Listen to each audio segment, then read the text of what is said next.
So next up, as you can probably see in the supplement stack we've got turmeric and we've got the ginger shots. Why are people taking either of those shots? There's probably quite a lot of reasons people take them. Okay. Not always science-based ones, really. As we kind of briefly discussed before we jump on today, like a lot of time it is more geared towards anti-inflammatory, antioxidant response, helping to reduce muscle soreness, DOMS, etc.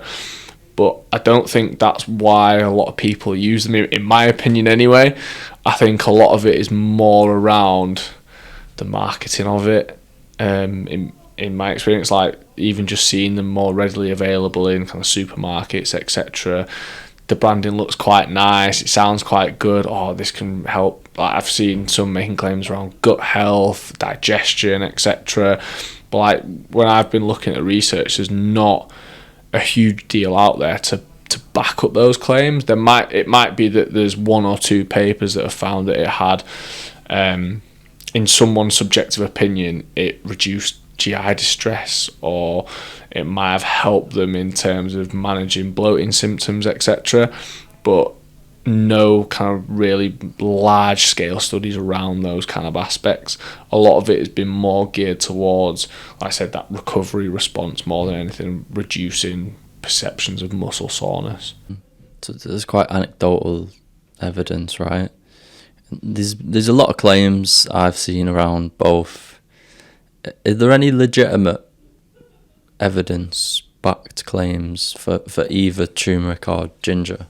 Yeah, so it's more, like I said, particularly around antioxidant response, helping the body to deal with free radicals, reducing muscle soreness and damage. They're kind of the more solid claims that you would look at in terms of using ginger or turmeric shots. Whereas some of the claims that I know you've seen and probably quite a lot of people have seen, there isn't really that solid evidence base behind it. Like if we compare in terms of quality and depth of research that's been done around these products, if you're comparing it, say, to creatine, one of the most evidence-based researched supplement that's out there, ginger and turmeric shots, things like that, they've not been around for very long. So I would say hold your horses really on any kind of solid conclusion, because there does need to be more research needs to be done to find out the long-term effects, not just those acute effects in terms of that subjective response to muscle soreness, DOMS, etc. So the relevance for recovery or performance is really around reducing muscle soreness after exercise. Is one of them shots, I mean, for one, we don't know the content of these shots. It doesn't have it on the bottle, which is really useful. How much is enough then? Wait, if you got this far, you must be enjoying the conversation. Make sure to hit the like button and press subscribe to show your support. Back to the episode. After exercise, timing, dosage. Yeah, and it's difficult. There's a lot of conjecture because there's a lot of studies out there that tend to use different timings, different dose, just to obviously find out that kind of optimal timing and that optimal dosage. And like I said, we looked at these and there's no information on how much is actually in there. It just says organic pressed apple 81.9% for the golden turmeric, which I assume is meant to be an apple tasting one, and organic pressed turmeric 18%. So that percentage doesn't really give us any kind of indication really in terms of grams or micrograms how much is actually in there. Some of the research has used smaller doses, so like 4 grams post exercise, within an hour post exercise. Some have just used, rather than using the shots, 20 grams of either cooked or raw ginger daily, which doesn't sound particularly nice, to be quite honest. So there's lots of kind of different variations really, and there's not one that's really come forward and solidified, okay, this is that kind of best practice model to use at the moment, as we would do with, say, gels or creatine. So there's not really a protocol around it right now. Not a best practice one, though. I mean, if you were going to use it, like, most of the time you'll find the commercially available ones, like the shots, things like that. If you were going off roughly what some of the research has done, it'd be within an hour post. Some research has done, like, okay, what's the difference between having it an hour post, couple hours, few hours, a little bit like we were talking about earlier with the different types of recovery protocols in research. But again, from the research that I've read, there's not a huge amount of difference in terms of how that time frame actually affects it.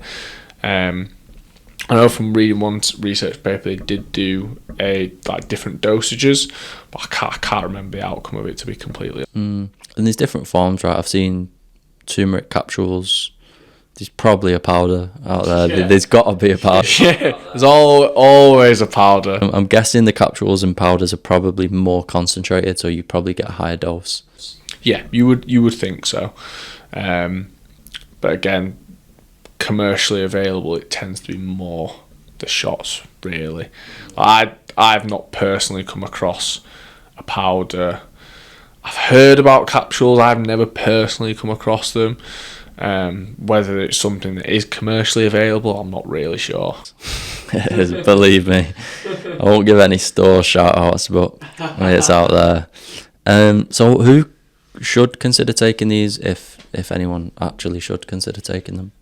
I mean, if you are considering taking it, it's like we're talking about with DOMS and muscle soreness earlier. If you have been doing really high intensity workouts or training, or you've done like a long distance event like a marathon, for example, where you want to try and recover, and you're happening to go into M&S for your post run meal for a meal deal or whatever you're getting, it might be something you want to consider. But again, I think just eating a balanced whole foods meal after that event or after that training session realistically is going to help to reduce those DOMs anyway.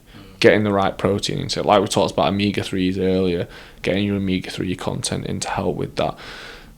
Following that kind of food first approach, yeah, sometimes it might be labelled as kind of boring or not as glamorous, but ultimately, like I said, we talked about ginger shots, 20 grams of raw ginger, just using some ginger in your cooking, using some turmeric in your cooking, realistically it's probably going to taste a lot nicer than having a ginger or turmeric shot as well. So in terms of practical application, if you enjoy it a lot more, you're probably far more likely to continue with it. I think that wraps that one up nicely. Thank you for tuning in. If you enjoyed that clip, click here to get the full episode, and don't forget to subscribe.